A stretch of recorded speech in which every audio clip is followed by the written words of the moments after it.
हर साल का मालेगांव शहर या कोई भी उनके मतदार संघ के लिए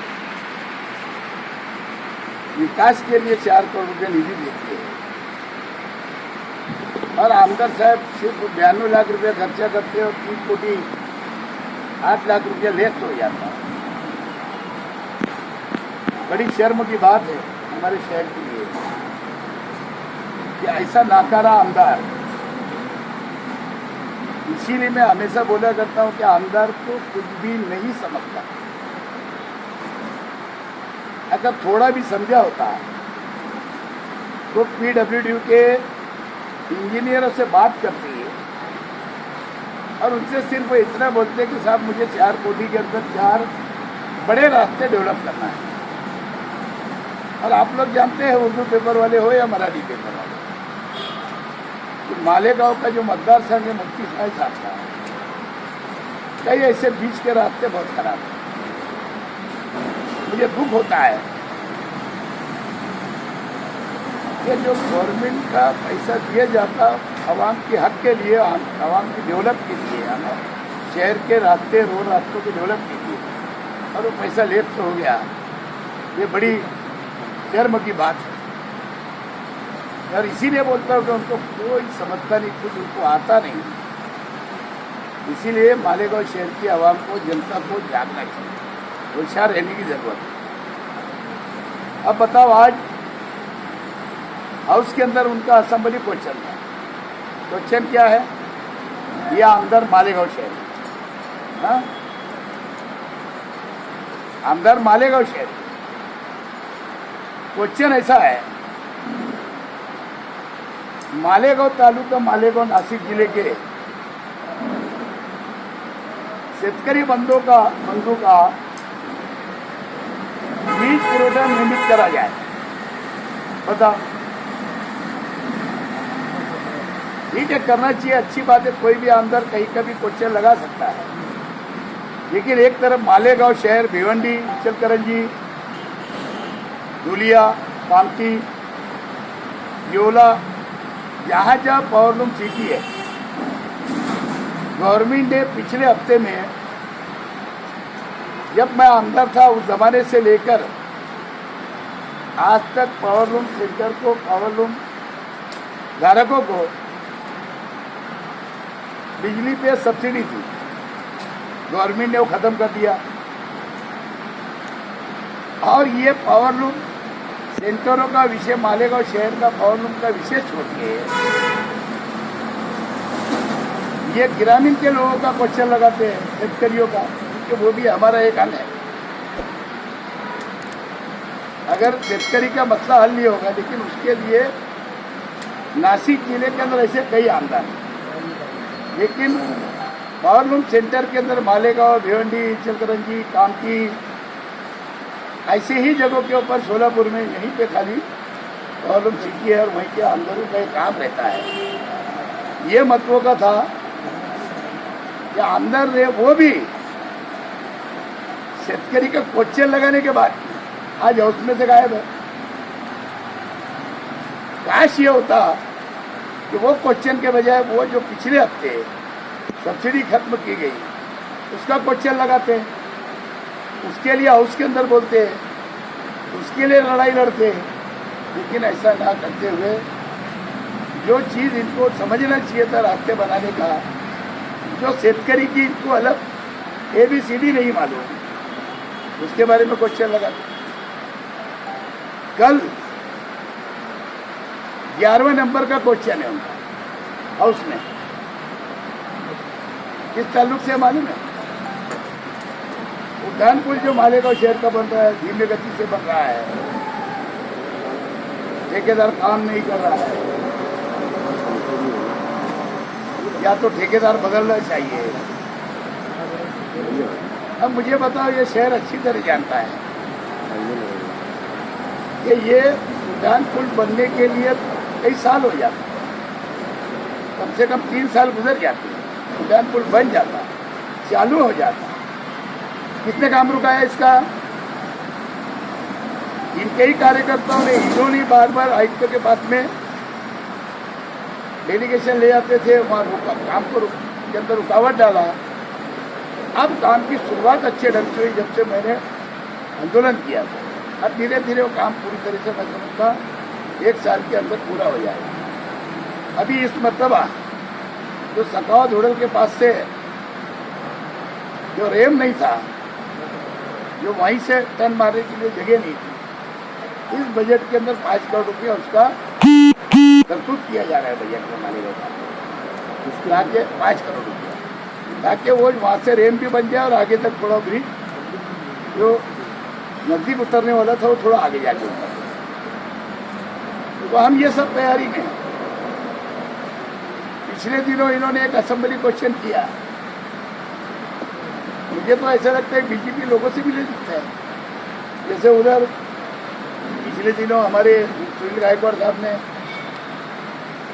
विप का ताल्लुक से पत्रकार परिषद किए थे, इन्होंने विप कंपनी के बारे में असेंबली क्वेश्चन लगा दिया मालेगांव के अंदर। तो बताओ, ये कोई काम नहीं हुआ था। ये काम होना चाहिए कि मालेगांव शहर के अंदर निधि चाहिए, मालेगांव के अंदर डेवलप के लिए पैसा गवर्नमेंट से लेना चाहिए, मालेगांव शहर बड़ा खस्ता हालत है। ये सब बात करके नहीं, मैं समझता हूँ कि बुजुर्ग की बातों के लिए उनके पास में टाइम है। जबकि मैं बोला 4 कोटी में घर 92 लाख खर्चा किया और 3 कोटी 8 लाख रुपये लेते हो। इनका काम है असेंबली के अंदर आवाज़ उठाना चाहिए कि मालेगांव शहर के अंदर पुलिस के कंट्रोल के अंदर मालेगांव नहीं रहा। यहाँ पे डिवाइस भी है, यहाँ पे 5-6 पुलिस स्टेशन है, अच्छे पीआई है, एडिशनल एसपी है, जिला एसपी है। लेकिन पिछले दिनों जो फायरिंग हुई पिछले हफ्ते में, जो पुलिस डिपार्टमेंट की डीबी होती है, बल्कि मैं समझता हूँ जिला एसपी की डीबी थी, उसके ऊपर फायरिंग हो जाती है।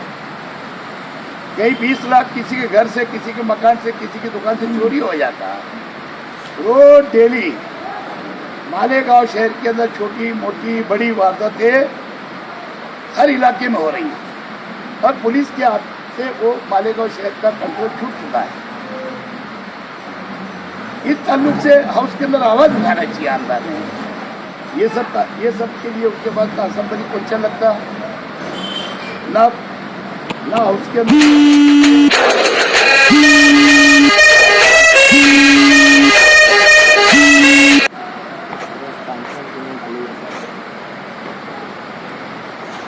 जबकि लक्ष्य डालना चाहिए, आधे घंटे की चर्चा करना चाहिए, लक्ष्य के माध्यम से अध्यक्ष के रहते हुए डिपार्टमेंट के होम डिपार्टमेंट को इसको बोलना चाहिए बात।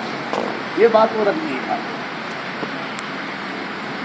ऐसे अनेक बातें हैं। अभी कल रात में एक वाकया ऐसा हुआ, अजीज मास्टर मोमिनपुरे में रहते हैं, कुरैशी कारोबारी आदमी है पहले से। उनका ना 4 पीस का धंधा है, ना कोई खड़े जानवर का धंधा है। अचानक 1:40 के ऊपर उसके घर के ऊपर पुलिस रेड करती है और उनके घर की जब्ती लेते। जबकि पुलिस डिपार्टमेंट ने अगर रात में किसी की भी घर के ऊपर जाकर के अगर रेड करना है, जब्ती लेना है, सर्च करना है, तो कोर्ट का सर्च वारंट चाहिए, महिला पुलिस चाहिए। लेकिन महिला पुलिस भी नहीं थी। तो ये किसके कहने के ऊपर अचानक कहीं भी कुछ भी रेड हो रही है? ये मेरी बात समझ में तो गुनहगार था क्या? अजीज मास्टर जो है वो गुनहगार इंसान है क्या? तो ये क्या हो रहा है? या किसी के खबरी के बोलने के ऊपर हो रहा है? क्या कर रही है मालेगांव पुलिस की, मालेगांव पुलिस डिपार्टमेंट क्या तरीका अपना है? मैं निषेध करता हूँ मालेगांव पुलिस डिपार्टमेंट का। जिस तरीके से एक शरीफ आदमी घर में जाकर 1:40 के ऊपर जाकर वहाँ पे उनके घर पे महिला घर में सो रही, लेडीज घर में सो रही, उनके बीच में से जाके और उनके कपाट खुलवाए जा रहे हैं। कई बोलते हैं नीले कलर का कपड़ा कहाँ है? इनको सर्च वारंट लेके जाके ही रेड करना चाहिए। तो पुलिस डिपार्टमेंट की क्या गारंटी? के अंदर गर्दा रखते हुए, रिवॉल्वर रखते हुए, गांजा रखते हुए, चरस रखते हुए।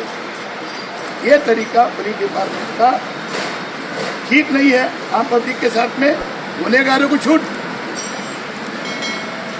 गुनहगारों को छूट, आम पब्लिक को तकलीफ। तो ये रात की जो घटना हुई ये बिल्कुल बराबर बात नहीं है। मैं इसके ताल्लुक से खुद अजीत मास्टर के घर के व्यक्ति को लेकर कल मुंबई जा रहा हूँ। परसों के दिन दिल्ली बस से पाटिल साहब से मैं मुलाकात करूँगा, उनको निवेदन देने वाला हूँ कि मालेगांव पुलिस डिपार्टमेंट के हाथ से बाहर हो चुका है, ये कंट्रोल नहीं कर पाते हैं और इस तरीके की हरकतें शरीफ लोगों के यहाँ की जा रही है। गुनहगार के ऊपर इनका कुछ नहीं रहा है। ये लेकर के मैं तो निवेदन देने वाला हूँ और फिर उसके बाद वक्त तो लेकर के पुलिस आयुक्त तो महाराष्ट्र इनसे भी मिलने वाला है और ये सब जगह निवेदन कि पूरा एक मेरे लेटर के ऊपर अलग से देने वाला हूँ और प्लस ये जिसके घर के ऊपर रेड की गई उनके घर के व्यक्ति को ले आकर के वहाँ पर कल परसों 2 दिन की मुलाकात करेंगे। उधर चाहिए आपको नाकाम इसलिए है कि 4 करोड़ आमदार फंड हर आमदार को मिलता है, कोई भी पार्टी का हो। फिर 92 लाख रुपये खर्चा हुआ, 3 कोटी 8 लाख वापस गया। तो ये नाकामी की निशानी नहीं है भाइयों। पत्रकार महोदय बोलो, मानता नहीं आए नाकाम। तो ऐसा पीछे भी बात है कि कुछ लोग काम रुकवाते हैं और इशारा आप लोग की तरफ करते हैं, तो इस बारे में मैं क्या बोलूँगा कि मेरे काम में ब्रिज के काम कौन रुकाया? ब्रिज आज तक क्यों रख रहा है? शहर जानता है। तो कौन सा काम रुकवाते, कौन सी नीति लाए? अरे जो तुम्हारे हक की नीति है 4 करोड़, उसमें 3 करोड़ वापिस जा रहा है। तुमने कौन सी नीति लाए? अरे आगर रोड अगर बन रहा है तो मालेगांव की जनता जो टैक्स अदा करती है कारपोरेशन को, उनकी दम के ऊपर आगर रोड बन रहा है, उनकी दम के ऊपर दिसंबर रोड बन रहा है। शहर के अंदर जो विकास हो रहा है, रोज मैं उद्घाटन कर रहा हूँ रास्तों के। कल 3 ब्रिज के क्या ब्रिज बाकी है। ये सब जो है ये गवर्नमेंट फंड नहीं है, ये मालेगांव की आवाम, हिंदू मुस्लिम सिख ईसाई जो टैक्स अदा करती है कारपोरेशन को घरपट्टी की शक्ल में, ये उसके बलबूते के ऊपर शहर डेवलप हो रहा है। इसी ने गवर्नमेंट से हमको दिया नहीं। हाँ, आसिफ भाई के लेटर के ऊपर, महापुर के लेटर पे अजीत दादा ने 10 करोड़ रुपये मंजूर किया, पैसा नहीं दिया। 5.5 करोड़ रुपया नगर उत्थान में से डीपीडीसी से हमको महापुर के लेटर पे मिला। ये गवर्नमेंट फंड है। दिलीप से पार्टी से मिलेंगे तो क्या डिमांड करेंगे? पुलिस का कोई ट्रांसफर करो या फिर कोई अलग अच्छा पुलिस ऑफिसर से पार्टी जा रही है। मैं खाली इनकी नाकारापन साबित करने वाला हूँ, जैसे आमदार का अभी किया। अरे पुलिस पे फायरिंग होना इसका क्या मतलब? आम पब्लिक का क्या, आम जनता का क्या, मुझे बताओ। यहाँ की पुलिस जिला का या फिर कहाँ का? पुलिस डिपार्टमेंट बोल रहे हो, मैं किससे डरता क्या? आगे बैठा पुलिस डिपार्टमेंट का, मैं भ्रष्टाचार इंसान थोड़ी हूँ। फिर डरता क्या मैं? जो डरता हूँ जो 2 नंबर के धंधे करता होगा, मैं थोड़ी डरता है सब काम। नहीं, ऐसे भी बात उठती है कि पुलिस कमिश्नरेट भी यहाँ होना चाहिए। पुलिस कमिश्नरेट यानी ऑफिस इसका भी हो। ऐसा है, पुलिस कमिश्नर एरिया जो डिस्ट्रिक्ट जो शहर होता है वहाँ का, अब यहाँ तालुका है ना, नेगोशिएशन अदालत की है, वो एक अलग विषय है। यहाँ कड़क अधिकारी होना, कड़क। तो यही पूछ रहा हूँ कि कुछ कड़क गवर्नमेंट ने सोचा ना, गवर्नमेंट के बाद की सब LIB रिपोर्ट है जी। चलो अभी उठ के सबको घुमा देता हूँ, बहुत रास्ते दे, पूरा तेरे पास जितना रिकॉर्ड है वो दे देता, मैं पढ़ के सुना देना।